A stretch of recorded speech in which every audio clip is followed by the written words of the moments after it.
नमस्ते दोस्तों। आज की तारीख है 5 नवंबर 2025। आज हम देखेंगे टॉप 10 करंट अफेयर्स जो आपकी यूपीएससी परीक्षा के लिए बहुत महत्वपूर्ण हैं। तो चलिए शुरू करते हैं। पहली खबर, बिहार विधानसभा चुनाव का पहला चरण संपन्न हो चुका है। प्रधानमंत्री नरेंद्र मोदी ने एनडीए की ओर से चुनावी प्रचार में अहम भूमिका निभाई, जिसमें उन्होंने पटना में 8 रैलियां और एक रोड शो किया। इस उच्चस्तरीय अभियान में व्यक्तिगत हमले और विभाजनकारी बयानबाजी का सहारा लिया गया। बिहार में ये चुनाव विशेष रूप से महत्वपूर्ण हैं क्योंकि यह राज्य की राजनीतिक दिशा को प्रभावित कर सकता है। चुनावी प्रचार के दौरान मोदी ने विकास और स्थिरता का मुद्दा उठाया, जबकि विपक्ष ने बेरोजगारी और स्थानीय मुद्दों पर जोर दिया। बिहार के चुनाव में मतदाताओं की भागीदारी और उनके मुद्दों पर ध्यान केंद्रित करना आवश्यक है, क्योंकि यह न केवल राज्य बल्कि देश की राजनीति को भी प्रभावित कर सकता है। दूसरी खबर, उत्तर प्रदेश में फैक्ट्रीज संशोधन अधिनियम लागू किया गया है, जिसके तहत सरकार को अधिकतम दैनिक कार्य समय को 12 घंटे तक बढ़ाने का अधिकार दिया गया है।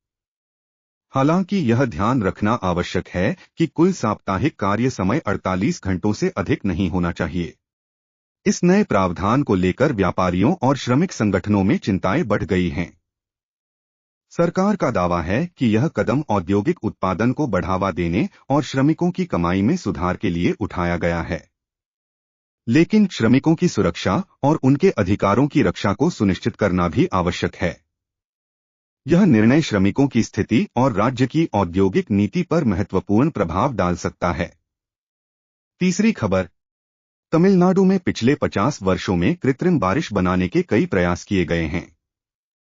1993 में चेन्नई में पानी की भारी कमी के समय इस तकनीक का परीक्षण किया गया था।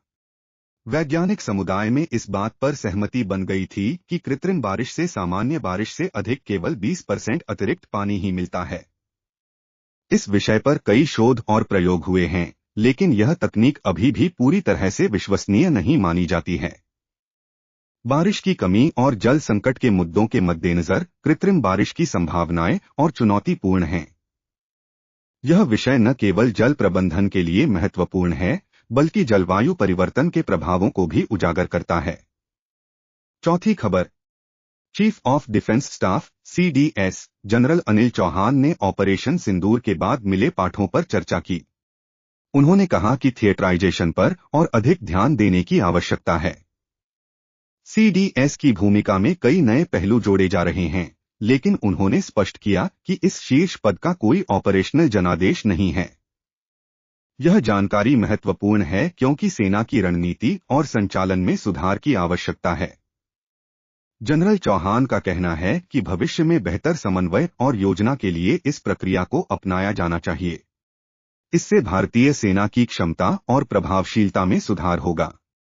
पांचवी खबर, आंध्र प्रदेश विधानसभा की जन उपक्रम समिति के अध्यक्ष कोना रवि कुमार ने एमसेट को ऑडिट रिपोर्ट पेश करने का निर्देश दिया है।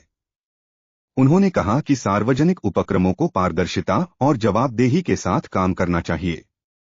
हर वित्तीय वर्ष में समय पर ऑडिट पूरा करना आवश्यक है। यह कदम राज्य में सरकारी उपक्रमों की कार्यप्रणाली को सुधारने और भ्रष्टाचार पर अंकुश लगाने के लिए उठाया गया है। पारदर्शिता और जवाबदेही सुनिश्चित करने से न केवल शासन में सुधार होगा, बल्कि नागरिकों का सरकारी संस्थाओं पर विश्वास भी बढ़ेगा। छठी खबर, तमिलनाडु के नेता अंबुमणि रामदास ने कहा है कि वे रामादास के पास तब तक नहीं लौटेंगे जब तक कि वह गद्दारों से घिरे हैं। उन्होंने पार्टी विभाजन और पिता-पुत्र के बीच फासले को लेकर गद्दारों पर आरोप लगाया है। यह बयान तमिलनाडु की राजनीति में गहरा प्रभाव डाल सकता है, खासकर जब राजनीतिक दलों के बीच टकराव की स्थिति है। इस मुद्दे पर उथल-पुथल के चलते पार्टी की एकता और सहयोग की आवश्यकता है।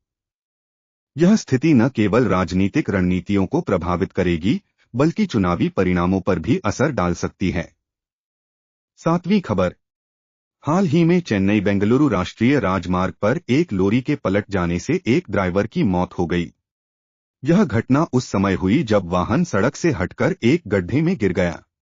इस प्रकार की सड़क दुर्घटनाएं अक्सर सुरक्षा मानकों की कमी और सड़क अवसंरचना की हालत को उजागर करती हैं।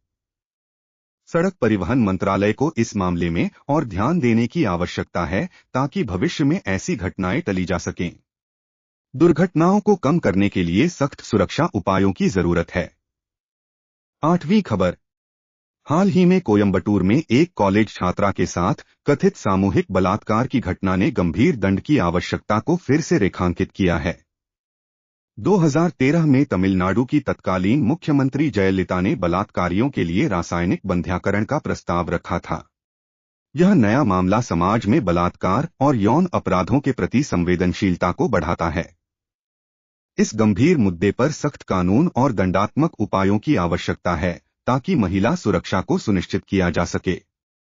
यह सामाजिक और न्यायिक प्रणाली में सुधार की दिशा में भी एक महत्वपूर्ण कदम हो सकता है। 9वीं खबर। तमिलनाडु में पुलिस महानिदेशक डीजीपी की नियुक्ति को लेकर यूपीएससी ने स्थिति को बनाए रखा है।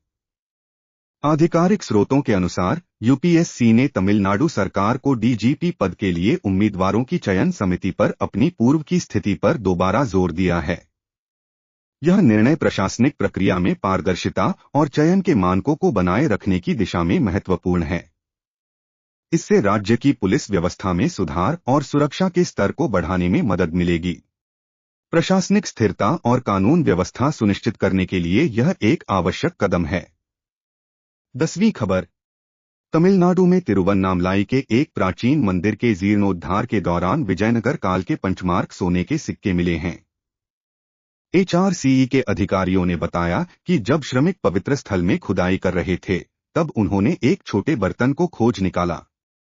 इस खोज से यह स्पष्ट होता है कि प्राचीन भारत की संपत्ति और इतिहास को समझने में मदद मिलेगी। यह घटना न केवल ऐतिहासिक महत्व की है बल्कि यह सांस्कृतिक धरोहर के संरक्षण और पर्यटन के विकास का भी एक हिस्सा हो सकती है।